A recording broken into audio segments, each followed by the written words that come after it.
오랜 시간 기다리고 준비했던 여행이 시작되었다. 가온길. 정직하고 바른 길을 살아가기 위해 자신의 생명을 내려놓기까지 그 길을 고집했던 신앙의 삶들을 따라 9명의 가온길 팀원들은 폭포처럼 쏟아지는 폭우의 환영을 받으며 김제로 떠났다. 주인과 머슴이 복음 안에서 하나가 된 금산교회.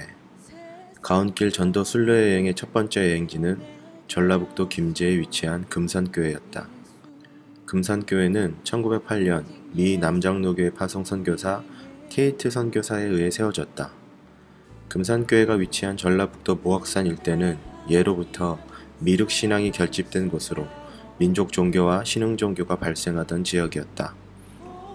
1908년 전라북도 전주 선교지부의 테이트 선교사는 말을 타고 모악산 일대 금산 지역을 순회 전도하다 당시 금산 지역에서 가장 큰 마방을 운영하고 있던 조덕삼과 머슴인 마부로 살아가는 이자익을 만나게 된다. 이후 테이트 선교사는 주인인 조덕삼과 머슴인 이자익에게 복음을 전하게 되고 두 사람 모두 그리스도를 영접하여 아름다운 금산교회 복음의 이야기는 시작되었다. 금산교회 장로 선출 이야기는 우리에게 많은 깨달음과 영적인 울림을 주는 이야기로 아직까지 남아있다. 당시 조덕삼은 김제 지역에서 가장 존경받는 인물로서 많은 재산을 가지고 있었던 부자였으며 실제로 금산교회 운영에도 큰 기여를 하고 있었다. 그러나 금산교회 장로 선출에서 금산교인들은 주인이자 부자, 덕망 높은 조덕삼을 선출한 것이 아니라 마부였던 머슴 이자익을 장로로 선출한 것이었다. 1894년 갑오개혁 신분제도가 폐지되었다고 하지만 여전히 남아있는 신분제도 사회 속에서 주인이 아닌 머슴이 장로가 되어 교회에서 리더 역할을 하는 것은 매우 충격적인 일이었다. 그러나 조덕삼은 이 선교 결과에 깨끗이 순복하고 이러한 위대한 축복의 메시지를 금산교인들에게 남기게 된다. 우리 금산교회 교인들은 참으로 훌륭한 일을 해냈습니다. 저희 집에 일하고 있는 이자익 영수는 저보다 신앙의 열의가 대단합니다. 참으로 감사합니다. 나는 하나님의 뜻을 겸허히 받들여 이자익 장로를 잘 받들고 더욱 교회를 잘 섬기겠습니다. 조덕삼과 이자익이 보여준 모습은 우리에게 큰 마음의 깨달음을 주고 있다. 주인과 머슴의 신분이 복음으로 인해 하나가 되고 신분이 아닌 직분 안에서 하나님의 몸된 교회를 아름답고 헌신적으로 세워갔기 때문이다. 충분히 선거를 뒤집고 머슴을 머슴으로 둘 수 있었던 조덕삼은 그 모든 것을 거부한다. 그리고 겸손히 이자익 장로를 섬기고 훗날 이자익을 평양신학교에 유학을 보내 학비 전액을 후원하며 훌륭한 목회자로 세워가는데 돕는 역할을 하게 된다. 조덕삼의 삶을 통해 예수님의 가르침을 보게 된다. 제자들의 발을 씻기시며 주인이 스스로 종의 모습이 된 예수님의 모습과 주인의 자리에서 내려와 머슴을 세워주고 함께 하나님 나라를 세워간 조덕삼과 이자익, 이들을 통해 우리는 진정한 겸손과 사랑 그리고 하늘의 리더십을 볼 수 있게 된다. 지은이의 가이드로 은혜롭게 금산교회 투어를 마쳤지만 가온길은 갈 곳이 없었다. 숙소를 정하지 않고 여행을 하기로 미리 약속했기 때문이다. 워크샵 기간에도 기도하고 묻는 연습을 해왔지만 실제로 아무런 계획도 없고 갈 수 있는 숙소도 없게 되자 난감해졌다. 어떻게 해야 하나 고민할 때 그러나 이상하게도 두렵지는 않았다. 아니 오히려 조금은 설레었다. 즐거웠다. 그래서 우리는 차에 앉아 이동할지 금산 지역에 머물지 기도하며 하나님의 뜻을 구하는 시간을 가졌다. 그리고 우리는 곧 움직였다. 움직이며 지나가는 마을 정자에 앉아 계신 어른들을 보았다. 두 팀장이 어른들을 찾아가 하루 잠잘 곳을 찾고 있다고 말하였다. 그 이후 가온길은 숙소, 먹을 것, 에어컨, 샤워실, 대형 안마기까지 그리고 무엇보다 마을 어른들의 환대를 받으며 아름다운 곳에서 숙박을 할 수 있었다. 그렇게 하나님의 보호하심 속에 우리는 첫째 날을 마무리했다. 둘째 날은 일찍 시작했다. 바로 지리산 노고단에 올라야 했기 때문이다. 100년 전 선교사들은 조선의 풍토병을 피해 지리산에 숨어들었다. 그들은 사랑하는 아내, 1살, 2살도 되지 않은 자녀들을 풍토병으로 인해 손도 쓰지 못하고 하나님의 품으로 보낸 아픔을 겪었던 자들이다.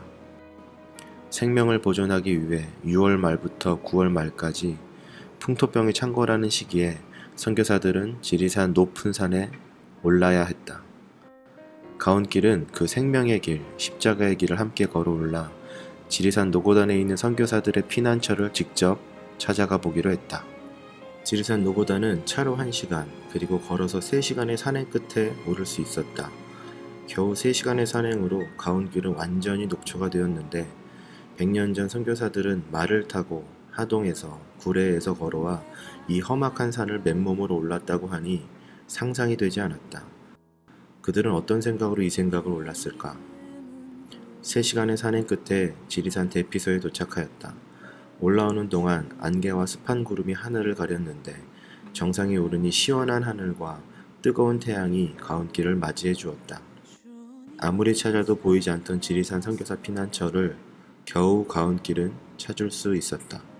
아무도 찾지 않아 수풀이 우거져 조심히 걷지 않으면 위험한 산길을 가온길은 올랐다. 그리고 마침내 마치 고대 유물과 같이 지리산이 한눈에 내려다 보이며 하동과 구례 지역이 한눈에 보이는 지리산 선교사 피난처 교회터를 만나게 되었다. 한국전쟁으로 모두 파괴되어 이제는 교회터만 덩그러니 남아 있었지만 교회터에 흐르는 하나님의 마음을 가온길 모두는 느낄 수 있었다. 이곳에서 100년 전 촛불을 의지하며 예배를 드리고 조선을 위해 기도하며 성경을 번역했던 수많은 선교사들의 애환과 눈물, 고난의 시간들을 묵묵히 교회터는 가온길에게 보여주고 있었다. 그들은 생명을 지키기 위해 지리산 노고단에 올랐지만 하나님과의 관계에 소홀하지 않으며 영성을 훈련하는 일에 게으르지 않았다. 그들은 매일 새벽 하동과 구례를 내려다보며 조선 땅을 위해 눈물로 기도했고 한문을 모르는 여성, 평민, 머슴들을 위해 수만 번의 성경을 촛불 하나에 의지하여 강독하고 한글로 성경을 번역했던 선교사들, 진짜 선교사들이었다. 그들은 조선 땅의 유일한 희망이 오직 복음이라고 확신했으며 그 확신을 따라 자신의 생명을 아끼지 않았던 우리가 이제는 보기 힘든 진정한 선교사, 하나님이 보내신 자들이었다. 예수님의 가르침처럼 지리산 속에 숨어들었던 그들은 조선의 빛이었으며 세상이 감히 그들을 감출 수 없을 만큼 그들이 품고 있던 그리스도의 빛은 아름다웠다. 그리고 조선은 그 빛으로 그리스도의 복음을 듣는 세상에 얼마 없는 축복의 땅이 될 수 있었다. 다음날 오전 11시 핸드폰에 문자가 울린다. 전국 폭염주의도 오전, 오후 이동을 삼가하시오라는 무시무시한 알림 문자였다. 그러나 가온길은 오늘 광주 양림동 거리를 걸어야 했다. 1905년 광주 기독병원은 의료선교 목적으로 논란선교사에 의해 재증원이란 이름으로 처음 개원되었다.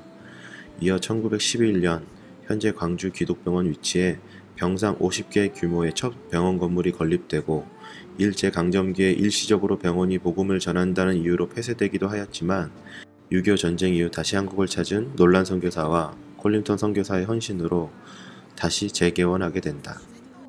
이후 1970년 드디어 미 남장로교로부터 분립된 법인을 구성하여 이제는 우리나라 중심으로 광주 기독병원 재단이 설립되고 현재까지 운영되고 있다고 한다.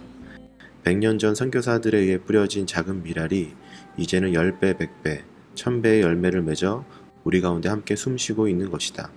또한 1907년 가을 미 장로교 선교회 직원들이 오웬 선교사님의 자택에서 읽기, 쓰기, 세마기와 함께 성경을 배운 것이 시작이 되어 1908년 숭일 남학교와 수피아 여학교의 시작으로 이어지게 되었다.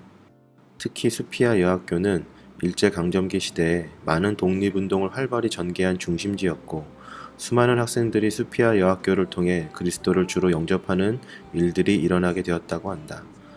또한 당시 남녀차별이 심하던 시대에 여성들에게 교육의 기회를 제공하며 교육의 평등을 실현하기도 하였다. 무엇보다 수피아 여학교는 민족의식을 깨운 학교로 평가된다. 1919년 3월 1일 서울의 3.1운동에 이어 광주에서는 1919년 3월 10일 만세 시위가 시작되었는데 3.1운동에 참가한 인원 동원을 위해 수피아 여학교 홍승혜가 진두지휘하며 3.1운동을 성공적으로 이끌었다고 한다. 또한 1930년 2월 수피아 여학생들은 백청단이라는 비밀단체를 조직해 사람들을 모아 글을 가르치고 태극기에 대해 설명하며 민족의식을 강화시키는 데 큰 기여를 했다고 한다. 그리고 100년이 지난 지금 수피아 여학교는 광주 그 자리에 그대로 남아 그리스도의 복음을 전하고 수많은 선교사들의 사역을 증거하며 오늘도 광주의 빛으로 존재하고 있다. 양림동을 중심으로 헌신하고 수고한 선교사와 그의 가족들은 지금도 양림동을 떠나지 않고 묻혀 있다.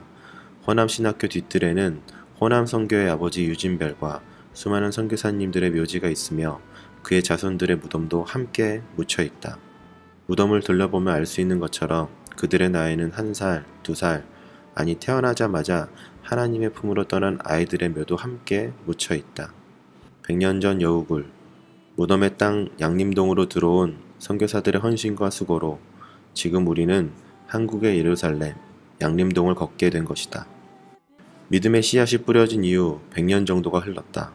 무덤이 있고 여우가 시체를 뜯어먹어 아무도 돌아보지 않던 죽은 땅 양림동이 이제는 광주의 중심 도시가 되어 교육, 의료, 선교의 중심이 되었다. 복음의 능력은 언제나 정직하고 정확하다. 사람도 나라도 복음이 일하는 곳에는 언제나 죽음이 생명으로 바뀌어갔으며 광주 양림동도 마찬가지로 죽음의 땅에서 축복의 땅, 은혜의 동산이 되었던 것이다. 호남 선교의 아버지 유진벨 선교사 기념관을 시작으로 양림동 투어가 시작되었다. 유진벨 선교사 기념관 가이드님의 말씀을 통해 우리는 빚진 자의 삶을 어떻게 살아가야 하는지 스스로 자문하는 시간을 갖게 되었다.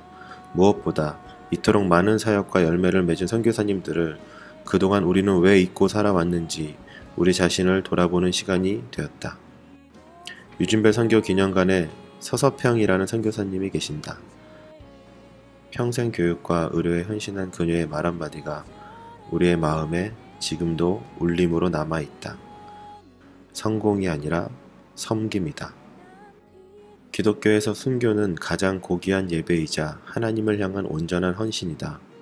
목요일, 가온길은 그 순교자들의 고귀한 헌신이 흐르고 있는 전라남도 영암에 위치한 섬마을 야월교회와 염산교회를 찾아가게 되었다.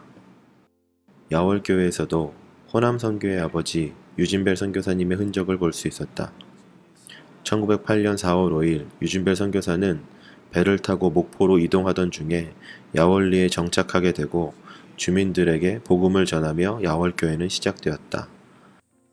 이후 6.25 한국전쟁이 일어나게 되고 기독교 정신으로 공산군에 대항했던 야월교회 교인들과 주민들을 향해 공산군들은 무자비한 살인, 폭력을 가하게 된다.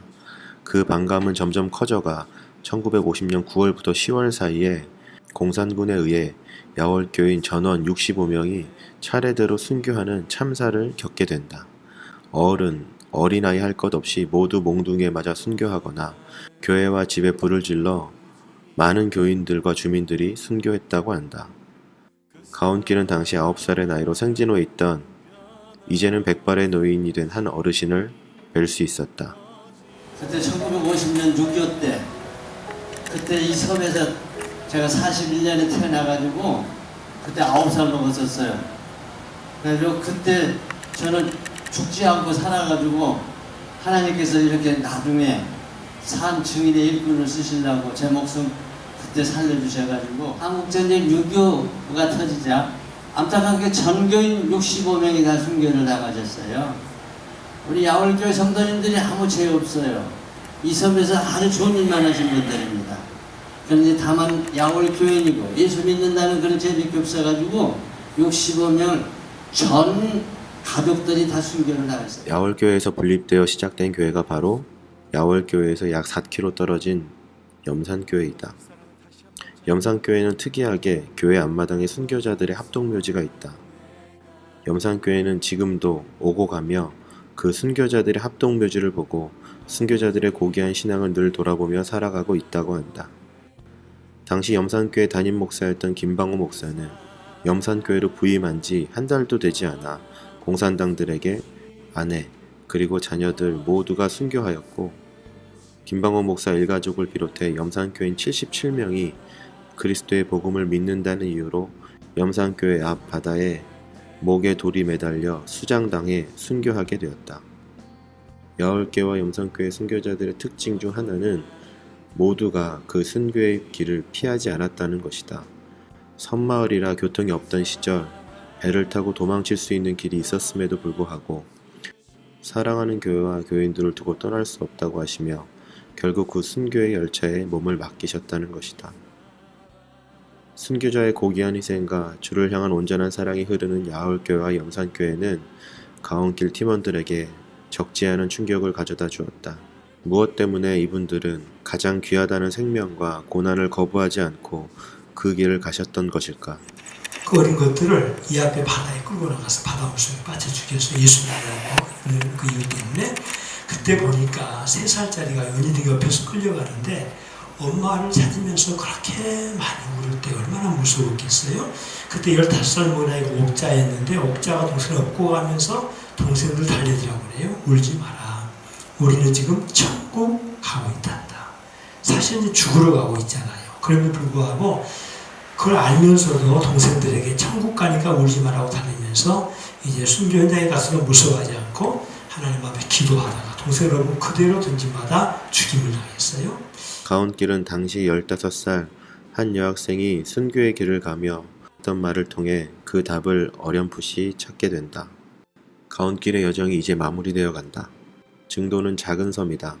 전체 주민가구 수가 2013년 기준으로 834가구 1619명이 전부인 작은 섬이다. 그런데 이 섬의 90% 이상은 기독교인이다. 그래서 사람들은 이 섬을 천사의 섬으로 부른다고 한다. 예로부터 토속신앙을 믿으며 살아갔던 증도가 90% 이상 기독교인, 그리스도의 복음이 흐르는 천사의 섬으로 된 이유에는 문중경 전도사 한 여인의 삶이 미랄이 되었기 때문이다. 너무도 어린 나이, 원하지 않는 결혼을 하였지만 이미 다른 여자가 있던 남편에게 버림받아 평생을 생갑으로 살았던 문중경. 그녀는 버림받은 고통을 가지고 증도를 떠나 목포에서 바느질로 생계를 꾸려갔다고 한다. 그러다 그리스도의 복음을 받아들이고 기독교인이 되었다고 한다. 이후 그녀는 자신에게 상처를 주었던 증도로 다시 돌아와 평생을 그리스도의 복음을 전하는 복음 사역자가 되었다. 그녀는 증도뿐만 아니라 당시 갯벌로 되어 이동이 쉽지 않았던 수많은 섬들을 오고 가며 복음을 전하고 섬마을 사람들에게 예수 그리스도와 같이 헌신적으로 희생적인 삶을 살아갔다고 한다. 그녀는 진정으로 그리스도의 복음을 전하는 삶을 살아갔던 복음 전도자였다고 한다. 보통 사람이 1년에 한 켤레 정도 신는 고무신을 그녀는 1년에 9켤레를 갈아 신어도 부족할 만큼 수많은 섬들을 오고 가며 사도 바울과 같이 그녀는 그리스도의 복음을 전하는 복음 사역자로 증도를 비롯해 수많은 섬에 교회를 세웠다고 한다.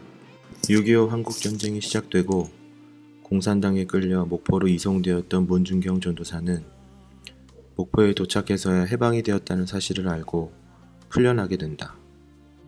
그러나 아직 증도는 해방이 된 사실을 모르고 수많은 교인들이 공산당에 의해 죽임을 당하고 있다는 것을 알게 된 문중경 전도사는 수많은 사람들의 만류에도 불구하고 증도로 다시 들어가게 된다. 이제 좀 가라고 그러니까 안 돼요. 내가 안 가면 우리 진동이 신자들 다 죽으니까 내가 가야 돼요. 가면 죽소. 이승훈 목사님 가면 죽소.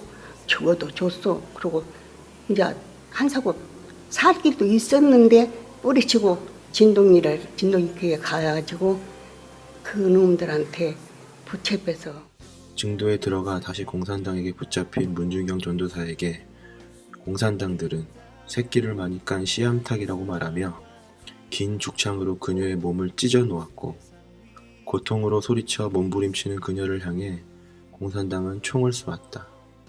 그리고 그렇게 그녀는 증도 앞바다에서 순교하게 되었다.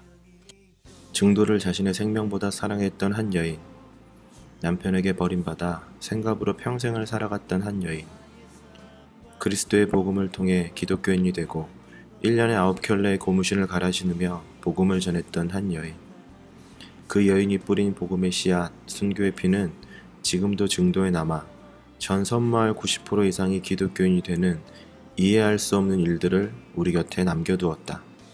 한없이 연약했지만 그 누구보다 뜨거운 아버지의 마음으로 증도를 생명과 같이 품었던 한 여인의 삶을 나누고 가온길은 깊은 생각에 잠기게 되었다.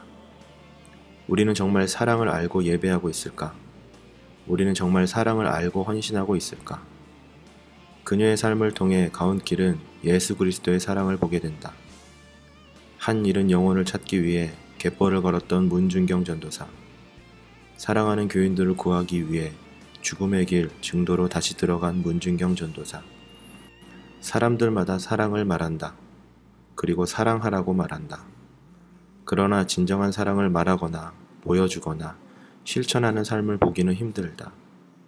문준경 전도사는 진짜 사랑을 했던 하나님의 사람이었다.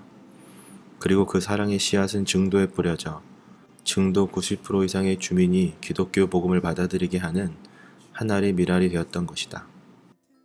김제의 금산교회, 지리산의 노고단 선교사 피난처, 광주 양림동 거리, 야월교회, 염산교회, 그리고 증도의 문준경 전도사까지 가온길의 여정은 은혜와 도전의 여정이었다. 이제 그 마지막 종착지인 여수, 사랑의 핵폭탄으로 알려진 손양원 목사님을 만나러 간다. 증도에서 3시간 이상을 달려가야 전라도 끝에 위치한 여수를 만날 수 있다. 여수의 기독교 역사는 광주로부터 시작되었다. 왜 광주가 한국의 예루살렘인지 알 수 있을 듯하다. 광주를 중심으로 수많은 기독교의 복음이 영호남으로 뿌려졌기 때문이다. 포사이드 선교사는 전도 여행을 통해 광주로 가던 중 거리에 버려져 있던 나병 환자를 발견하고 그녀를 치료하기 위해 말을 태우고 광주로 돌아오게 되었다. 이후 윌슨 선교사는 그 나병 환자를 치료하게 되고 이후 나병 환자 치료를 위해 광주에서 작은 병원을 시작하게 되었는데 그 병원의 이름이 바로 광주 나병원이다. 광주 나병원에서 선교사들은 환자들을 치료하고 그리스도의 복음을 전하는 일을 하게 된다. 1928년 광주에서 여수로 터를 옮기게 되고 그리고 이후 병원의 이름을 애양원으로 바꾸고 의료사역을 이어가게 된다. 그리고 애양원에 교회도 세워지는데 그게 바로 오늘날 성산교회이며 이 성산교회에는 우리가 그토록 만나고 싶어 했었던 손양원 목사님의 삶이 고스란히 남아있다. 손양원 목사는 나병 환자를 예수 그리스도와 같이 섬기고 사랑하며 사랑의 모습을 실천하셨다. 그는 가족과 같이 때론 가족보다 더 많이 나병 환자들과 교인들을 사랑했고 피를 입으로 빨아내며 헌신적으로 그들에게 헌신하였다. 한국전쟁 당시 이념이 극렬히 대립할 때 손양원 목사의 두 아들은 공산당 이념에 사로잡힌 18세 청년에게 죽임을 당하게 된다. 이 소식을 들은 손양원 목사는 사랑하는 두 아들을 잃고 고통 가운데서도 하나님 앞에 기도하며 아들의 장례식에서 기도를 하게 되었는데 그 기도가 바로 9가지의 감사의 기도이다. 가온길은 책으로 공부했던 이 이야기를 손양원 목사님의 유복자 아드님을 통해 생생하게 들을 수 있게 되었다. 이미 두 영혼은 총을 맞고 천국에 가서 아브라함의 품에 안겨 지옥으로 가겠습니다. 그 영혼을 살려내기 위해서는 양자로 삼는다는 목숨하에서 살려내서 그의 마음속에 예수 그리스도의 피운동을 넣지 않으면 안 되게 생겨서 양자로 삼아서 데려왔더니 이후 손 목사님은 6월 25일 한국전쟁이 일어나고 끝까지 예수님을 부인하지 않고 교인을 지키기 위해 헌신하시다가 결국 공산당의 총에 의해 순교하게 되셨다. 그리고 함께 있던 수많은 교인들도 함께 순교의 열차를 타게 되었다. 가온길은 모든 여정을 마치고 손양원 목사 기념관 지하에 앉아 잠시 침묵할 수밖에 없었다. 무슨 말을 어떻게 해야 할지 가온길 모두 약속한 것처럼 입을 열지 못했다. 손양원 목사님의 사랑이 너무 커서 또 그 고통이 감히 상상할 수 없어서 그리고 그 믿음의 크기를 가늠할 수가 없어서 가온길 모두는 입을 열 수 없었다. 미랄이라는 찬양이 있다. 우리는 이 찬양을 언제나 쉽고 은혜롭게 부르며 하나님께 고백한다. 생명이 또 다른 생명을 낳고 주님을 볼 수 있다면 나의 삶과 죽음도 아낌없이 드리리. 우리는 손양원 목사님의 삶을 통해 이 고백이 얼마나 많은 대가가 필요한 것인지를 깨닫게 된다. 우리 믿음의 선배들은 생명을 내려놓고 주를 따라 이 고백을 할 수 있었지만 우리는 이 믿음의 삶을 따라갈 수 있을까 부끄럽지만 망설이게 된다. 기도란 내 뜻을 가지고 나와 하나님의 뜻으로 내 뜻을 덮는 것이라고 한다. 손양원 목사님은 언제나 자신의 뜻을 하나님의 뜻으로 덮어 온전히 순종하고 사랑하고 헌신하신 그리스도를 닮은 삶을 살아가셨다. 왜 가온길의 마지막 일정에 하나님은 손양원 목사님의 감당할 수 없는 삶을 보여주신 것일까? 손양원 목사님의 삶을 그리고 그의 가족들을 생각하면 지금도 가슴이 먹먹해진다. 그러나 분명한 것은 이 세상 누구보다 하나님은 손 목사님의 삶을 영광으로 받으셨을 것이다. 그 어떤 어둠의 세력이 감히 빼앗을 수 없는 하늘의 평강 안에서 말이다. 일주일 동안 가온길은 1000km 이상을 달렸다. 서울에서 김제로, 김제에서 지리산으로, 지리산에서 광주로, 광주에서 영암 야월교회 염산교회로, 그리고 신안군 증도에 이어 전라도 끝에 위치한 여수 애양원까지 일주일 동안 감당하기에는 참 힘든 일정이었다. 그러나 팀원 단 한 명도 몸도 마음도 상하지 않고 사랑 안에서 우리는 그리스도의 사랑의 발자취를 따르는 순례의 길에 동참할 수 있었다. 때론 화도 나고 눈을 뜰 수 없이 참혹하기도 했지만 언제나 하나님은 가온길 한 명 한 명에게 큰 깨달음을 주셨다. 오고 가는 길 가온길은 찬양하고 때론 기도하고 서로 사랑하고 하나님께서 주신 아름다운 자연도 누리는 축복을 누렸다. 떠나기 전 잠잘 곳을 정하지 않고 떠났던 여행이지만 가온길은 일정 내내 시원한 에어컨이 있는 쾌적한 곳에서 따뜻한 물로 샤워하며 하나님의 인도를 경험했다. 먹을 때마다 짐을 다 풀고 땀 흘리는 수고를 해야 했지만 언제나 기대와 감사로 가온길은 항상 배부르게 하나님은 먹여주셨다. 저녁마다 서로를 안아주고 기도하며 눈물 흘리고 그리스도 사랑 안에서 서로가 온전해지기를 우리 모두는 함께 기도했다. 그리고 일주일의 여정이 끝난 지금 우리는 하나님의 은혜에 감사하며 서로를 다시 보는 그날을 기대하고 있다. 가온길. 정직하고 바른 길을 가는 것은 쉽지 않다. 참 아름다운 말이지만 그 길을 가는 것은 쉽지 않다는 것을 수많은 믿음의 선배들의 삶을 통해 우리는 보게 되었다. 그러나 그 길이 그 어떤 길보다 하나님께서 기뻐하시며 하나님께 존귀한 영광을 올리는 고귀한 방법, 예배라는 것을 가온길은 이번 여행을 통해 깨닫게 되었다. 1000km가 노는 여정 동안 함께한 사랑하는 지호, 나라, 주형, 희우, 예진, 예인, 지윤, 휴정을 위해 기도한다.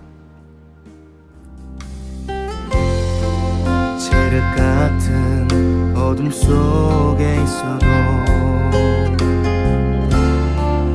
거친 바다에 빠질지라도 내가 살아온 또 살아갈 인생에 내가 바라봐야 할 것은 오직 한 분. 내가 살아온 또 살아갈 인생에 내가 바라봐야 할 것은 오직 한 분, 예수 그리스도.